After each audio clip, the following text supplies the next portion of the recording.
कहानी की शुरुआत होती है एक बस से, जहां दो टकले रघु राघव बिना टिकट के बस में घुस गए। आज का ये दिन फ्रैंक वेगा की जिंदगी पूरी तरीके से बदलने वाला था, लेकिन इससे पहले हम इसकी लाइफ की एक झलक देखते हैं।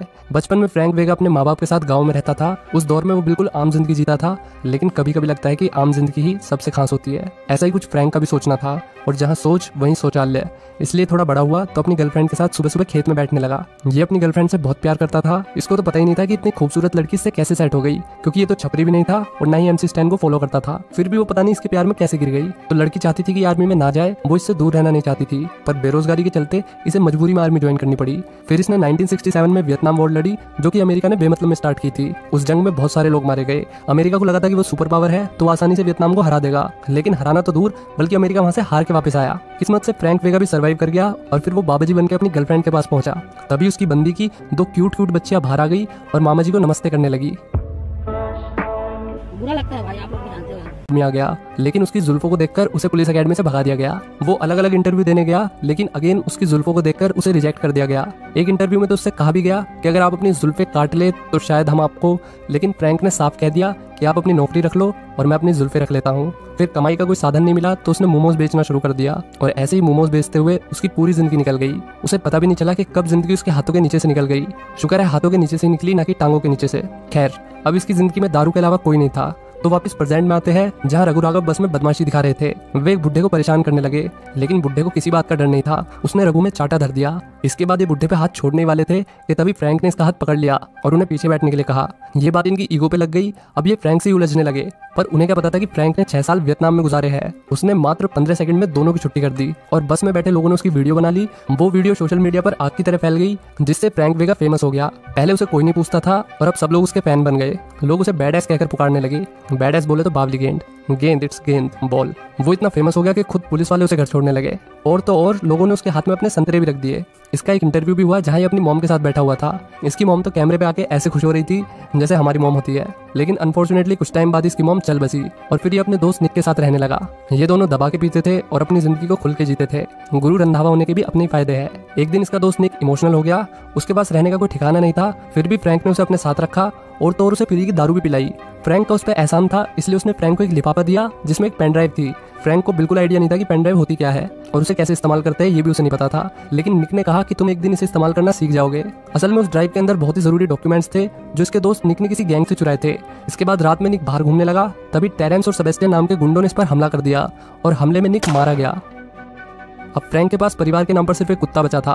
वो दारू लेने के लिए एक जनरल स्टोर गया, लेकिन उसके पास पूरे पैसे नहीं थे। उसने उधार मांगा तो दुकान वाले ने उधार देने से मना कर दिया। तभी वहाँ कुछ लुटेरे घुस गए। फ्रैंक ने अपनी शक्तियों का इस्तेमाल करते हुए उन गुंडों को पेल दिया और इसी खुशी में उसे फ्री की बोतल भी मिल गई। रास्ते में उसे कुछ लेडीज मिली जो चाहती थी कि वो शहर के गुंडों से उनकी रक्षा करे।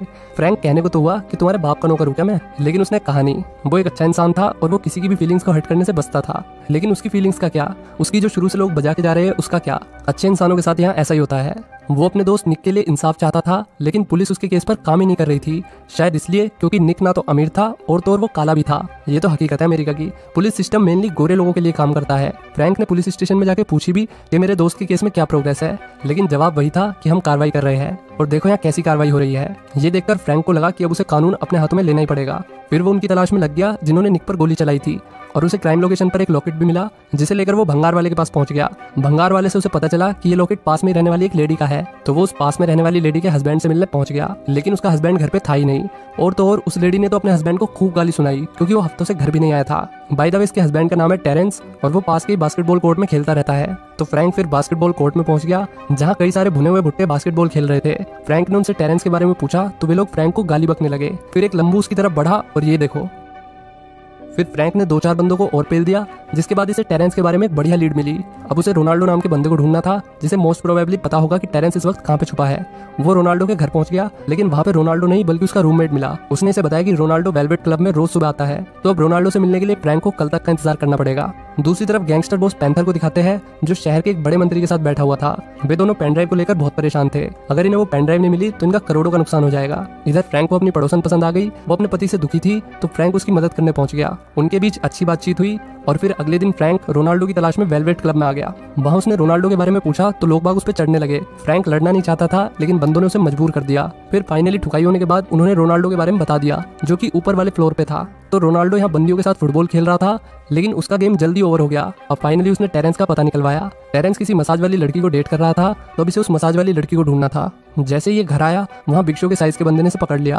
पहले तो लगा कि फ्रैंक आज इसके नीचे दबकर मर जाएगा, लेकिन फ्रैंक तो ब्रॉक लेसनर निकला। फिर ये अपनी पड़ोसन के लड़के के पास उस पेन ड्राइव को लेकर आया और फिर उसे पता चला कि इस पेन ड्राइव के अंदर शहर की प्रॉपर्टी को लेकर बहुत से डॉक्यूमेंट है। कुल मिला के बात यह है कि अगर गैंगस्टर्स के हाथ ये पेन ड्राइव लग गई तो वे इस शहर के एक बड़े हिस्से पर कब्जा कर लेंगे। इसके बाद फ्रैंक मसाज पार्लर पहुंच गया। उसने तातियाना से टेरेंस के बारे में पूछा, लेकिन तातियाना ने सिर्फ इतना ही कहा कि उसका टेरेंस के साथ ब्रेकअप हो चुका है। फिर फ्रैंक इसका पीछा करते हुए इसके घर पहुंच गया और वहीं से कुछ अजीब सी आवाजें आने लगी।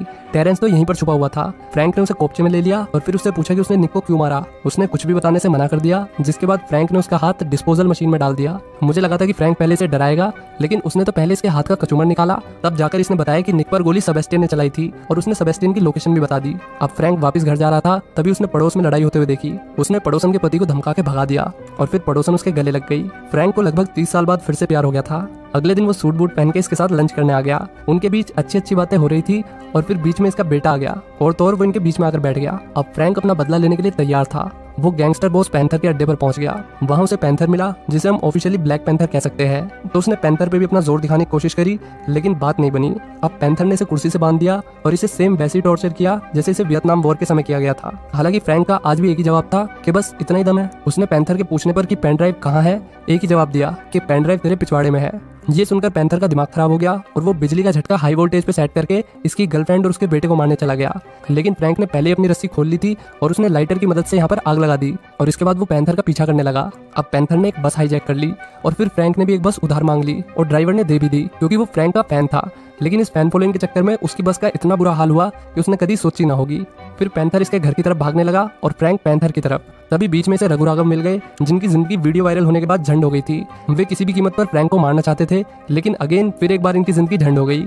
अब पैंथर उसके घर में घुस गया, लेकिन फ्रैंक ने सही वक्त पर आकर अपने से 20 साल छोटी गर्लफ्रेंड की जान बचा ली और फिर वो अगेन हीरो बन गया, जब सबको पता चला कि उसने पूरे शहर को कितनी बड़ी मुसीबत से बचाया है। और फिर आखिर में उसे परिवार का प्यार भी मिल गया, जो उसे कभी नहीं मिला था। तो दोस्तों, कैसी लगी ये कहानी कमेंट करके बताइए और वीडियो को लाइक और चैनल को सब्सक्राइब करना ना भूलें। यही तुम्हारे भाई का रियल मोटिवेशन है। तो मिलते हैं परसों। Till then take care, bye bye.